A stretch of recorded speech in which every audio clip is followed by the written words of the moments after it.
Assalamualaikum warahmatullahi wabarakatuh. Waalaikumsalam warahmatullahi Nur, wabarakatuh. saya mau bertanya Pak Nur, Nggih, terkait hikmah ilmu dari peninggalan Empu Baradah di beberapa bukti fisik seperti nggih, di Gua Selom Mangleng ini, seperti apa Pak? Bisa dijelaskan? nggih. Bismillahirrahmanirrahim. Assalamualaikum warahmatullahi wabarakatuh. Eh, kita menjelaskan ilmu yang ditinggalkan oleh Empu Baradah, Mas ya. Nggih. Ilmu Baradah meninggalkan bukan cuma candi-candi fisik untuk ibadah, ya, tapi ilmu ya ini ya. Hikmahnya ilmu, ilmunya Empu Baradah, ilmunya Mukso ya. Mukso tadi sudah dijelaskan video berikutnya yang tadi ya. Mukso banyak tingkatan, yang ini yang kita jelaskan adalah hikmahnya. Hikmah dari ilmunya Empu Baradah yang ditinggalkan ini sebenarnya banyak Mas ya, banyak. Pertama itu bisa untuk pembelajaran ya. Ilmunya Empu Baradah sama Syekh Abdul Qadir Jalani kan sama ya.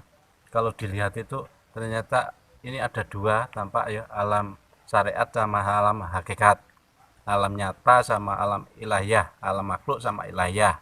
Kalau di Buddha alamnya rupa loka sama arupa gitu ya, rupa loka sama arupa ya. Kalau Islam makhluk ilahiyah ya. Itu peninggalannya sangat asik sekali Mas, kalau itu mereka tahu ya. Ini kan belum tahu ya sekarang ini. Kalau mereka tahu, ini langkah-langkah untuk menuju Tuhan ya, dan digampangkan gitu, dan digampangkan. Eh, Ternyata ini sama-sama Syekh Abdul Qadir Jilani. Islam sama Buddha sama Hindu, perjalanan spiritualnya ternyata patokannya sama ya. Terus langkah-langkahnya sama ya. Terus cuma syariat torikohnya, kalau Islam ya, syariat torikohnya beda-beda. Di Islam sendiri syariat torikoh itu macam-macam ya. Apalagi dibandingkan sama Buddha, Buddha mungkin ya ada masalah sendiri antar Buddha, Hindu juga begitu, Islam beda-beda. Ini yang syariat sama toriko ya. Tapi kalau hakikat makrifat, hakikat itu sama Mas. Alam ruh sama dzatullah, alam atma sama Brahman itu sama, nggak ada beda ya. Ini intinya ternyata yang beda di alam nasut sama malakut jangan disamakan. Alam syariat sama toriko jangan disamakan, memang beda syariatnya. Tapi yang sama di alam makrifat sama hakikat, yo jangan dibedakan. Itu hikmahnya. Ternyata hikmahnya ada kesamaan-kesamaan ya. Sehingga kalau sudah masuk ke alam makrifat hakikat, nggak ada pertengkaran. Indah Mas hidup itu. Sama siapa saja indah. Wong itu leburnya ruh ke Dzatullah itu, apa itu, ke ruh ke Dzatullah itu sudah fana melihat Allah itu, ternyata nggak ada beda sama sekali. Lahir batin yang dilihat Allah saja. Entah warnanya dari alam syariat sama torikohnya beda. Alamnya syariat, torikohnya cara masuknya beda. Tapi begitu masuk di dalam, ternyata semua sama. Eh, Kayak ini loh. Begitu masuk itu kayak ikan dari sama samudra itu. Begitu masuk, wah ikannya warnanya macam-macam tadi. Tapi ternyata di baliknya ternyata semua sama. Kita tidak boleh yang menyamakan yang beda, dan tidak boleh membedakan yang sama. Itu intinya ya. Tidak boleh menyamakan yang beda, yang syariat toriko itu nggak boleh harus sama gitu, nggak boleh ya. Karena makhluk itu macam-macam, beda-beda, nggak boleh disamakan. Tuhan tuh cara nyebutnya ya beda-beda, nggak boleh satu saja nama Tuhan satu, nggak boleh. Bisa kita bicara nyebutnya Gusti ya monggo, kita nyebutnya Pangeran ya monggo, kita nyebutnya Allah ya monggo, kita nyebutnya Allah ya monggo, kita nyebutnya Brahman ya monggo. Tapi intinya kan cuma satu ya. Tuhan itu satu, nyebutnya yang beda-beda. Tuhannya satu, semuanya Tuhannya satu, nggak ada terus pertengkaran Tuhan dua, itu nggak ada. Makanya Pancasila yang pertama ketuhanan yang maha esa, itu Tuhannya memang nggak ada beda ya. Nyebutnya yang beda-beda, cara masuknya yang beda-beda ya. Itu ya, ternyata hikmahnya, ternyata kalau sudah paham tentang makrifat hakikat, sudah paham tentang pembagian alam, alamnya siapa saja, ternyata yang indah itu cuma pembagian alam itu yang indah itu yang saya jadi patokan cuma dua, Empu Barada sama Syekh Abdul Qadir Jalani. Membaginya akan cuma alam jasad, alam badan kasar, badan halus, akal sama ruh kita, ruh, terus Zatullah atau Atman sama Brahman. 4. Badan kasar, badan halus, ruh, Zatullah. Badan kasar, badan halus, Atman, Brahman. Itu yang indah. Ternyata begitu masuk ke alam suwung, alamnya ruh nggak ada beda, ruh sama. Terus yang saya pengen itu ya Mas, cita-cita itu kan boleh ya, biar Indonesia itu aman, damai, nggak ada pertengkaran.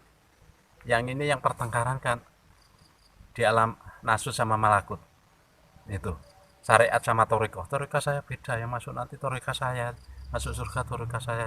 Nah, itu yang masalah ya. Toriko apapun ya terserah, monggo. Yang penting kita semuanya berlomba masuk ke alam suwung, alam manunggal. Kalau alam suwung udah nggak ada pertengkaran. Kalau sudah di alam suwung masuk ke alam lahut, sudah yang tampak engkau saja, Allah saja, sudah malah lebih indah. Terus untuk ibadah, untuk amal soleh lebih indah.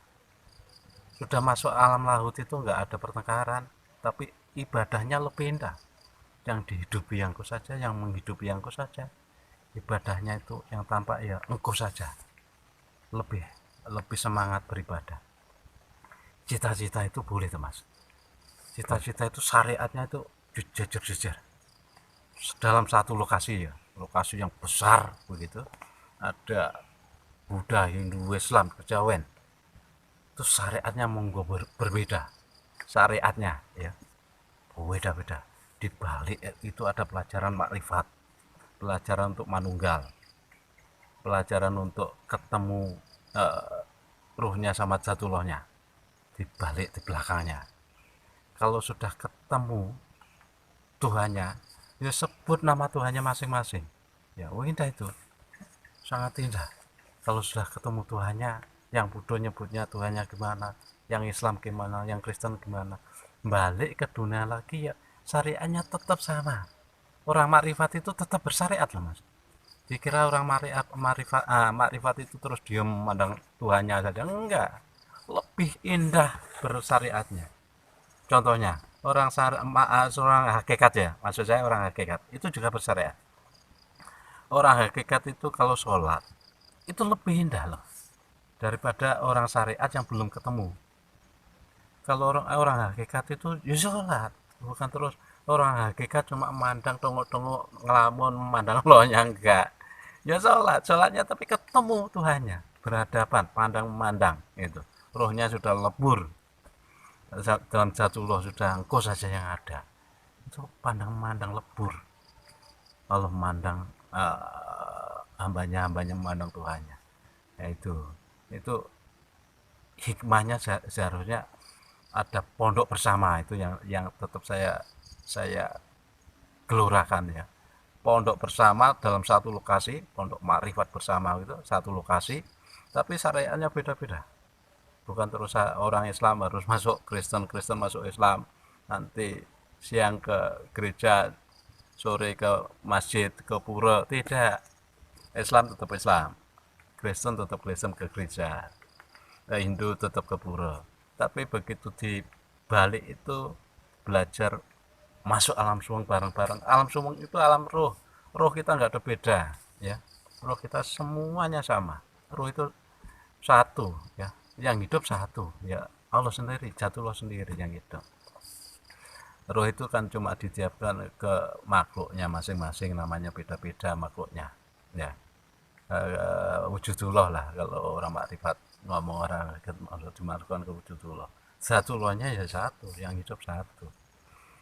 Nah, begitu orang-orang syariat ini belajar syariatnya pondoknya saat dalam satu lokasi Islam Kristen Hindu Buddha jadi satu, di belakang dikasih ajaran makrifat, ketemu Tuhannya nyebutnya macam-macam beda-beda. Balik lagi ke dunia ya syariatnya tetap ya Kristen ya tetap Kristen, Islam Islam, Hindu Hindu, ya itu yang nggak ada pertengkaran mas. Sehingga tercipta kebinekaan tunggal ika, Itu kerukunan antar umat beragama. kerukunan umat beragama, Bhinneka Tunggal Ika, banyak macam tetap satu karena Tuhannya satu. Itu Tuhannya satu mas, nggak ada beda itu. Begitu masuk itu Tuhannya satu, cuma nyebutnya yang beda. Terus Tuhannya Hindu, bedakah sama Islam? Tanya orang Hindu yang makrifat, nanti sama. Orang Buddha yang makrifat, nanti sama. Cuma nyebutnya yang beda-beda. Ya, begitu masuk begitu, oh ternyata engkau saja di alam semua itu ketemu engkau semua, gitu.